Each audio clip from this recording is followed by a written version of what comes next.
ದೇವರನ್ನು ಪೂಜಿಸುವಾಗ ಕೈ ಸುಟ್ಟರೆ ಅದು ಯಾವುದರ ಸಂಕೇತ? ದೇವರ ಪೂಜೆಯನ್ನು ಮಾಡುವಂತಹ ಸಂದರ್ಭದಲ್ಲಿ ನಾವು ಪಡೆದುಕೊಳ್ಳುವ ಕೆಲವೊಂದು ಸಂಕೇತಗಳು ನಮಗೆ ದೇವರು ನಮ್ಮ ಪೂಜೆಯಿಂದ ಸಂತುಷ್ಟನಾಗಿದ್ದಾನೆಯೇ ಇಲ್ಲವೇ ಎಂಬುದನ್ನು ಹೇಳುತ್ತದೆ. ದೇವರನ್ನು ಪೂಜಿಸುವ ಸಂದರ್ಭದಲ್ಲಾಗಿರಬಹುದು ಅಥವಾ ದೇವರಿಗೆ ದೀಪವನ್ನು ಹಚ್ಚಿಡುವಂತಹ ಸಂದರ್ಭದಲ್ಲಿ ಕೈ ಸುಡಬಹುದು.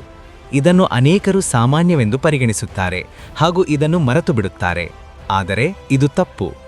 ಪೂಜೆ ಮಾಡುವಂತಹ ಸಂದರ್ಭದಲ್ಲಿ ಕೈ ಸುಟ್ಟರೆ ಅದು ನೀವು ಯಾವುದೋ ಒಂದು ತಪ್ಪನ್ನು ಮಾಡಿದ್ದೀರಿ ಎಂದರ್ಥ.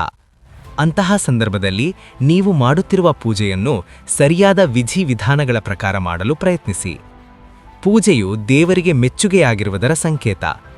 ದೇವರು ನಮ್ಮ ಪೂಜೆಯಿಂದ ಸಂತುಷ್ಟನಾಗಿದ್ದರೆ ದೇವರಿಗೆ ಹಚ್ಚಿಟ್ಟ ದೀಪದ ಜ್ವಾಲೆಯು ಜೋರಾಗಿ ಹಾಗೂ ನೇರವಾಗಿ ಉರಿಯಲು ಪ್ರಾರಂಭಿಸುತ್ತದೆ. ದೇವರನ್ನು ಪೂಜಿಸುವಂತಹ ಸಂದರ್ಭದಲ್ಲಿ ಇದ್ದಕ್ಕಿದ್ದಂತೆ ಅತಿಥಿಗಳು ನಿಮ್ಮ ಮನೆಯನ್ನು ಪ್ರವೇಶಿಸುವರು. ದೇವರ ಫೋಟೋ ಅಥವಾ ವಿಗ್ರಹದಿಂದ ಹೂವು ಕೆಳಕ್ಕಿ ಬೀಳುವುದು. ದೇವರ ಪೂಜೆಯನ್ನು ಮಾಡುವಂತಹ ಸಂದರ್ಭದಲ್ಲಿ ಇಂತಹ ಘಟನೆಗಳು ನಡೆದರೆ ಅವುಗಳನ್ನು ಅಲ್ಲಗಳೆಯಲು ಹೋಗದಿರಿ ಅಥವಾ ಅದನ್ನು ನಿರ್ಲಕ್ಷಿಸಲು ಮುಂದಾಗದಿರಿ. ಅವುಗಳ ಅರ್ಥವನ್ನು ಕಂಡುಕೊಳ್ಳಲು ಪ್ರಯತ್ನಿಸಿ.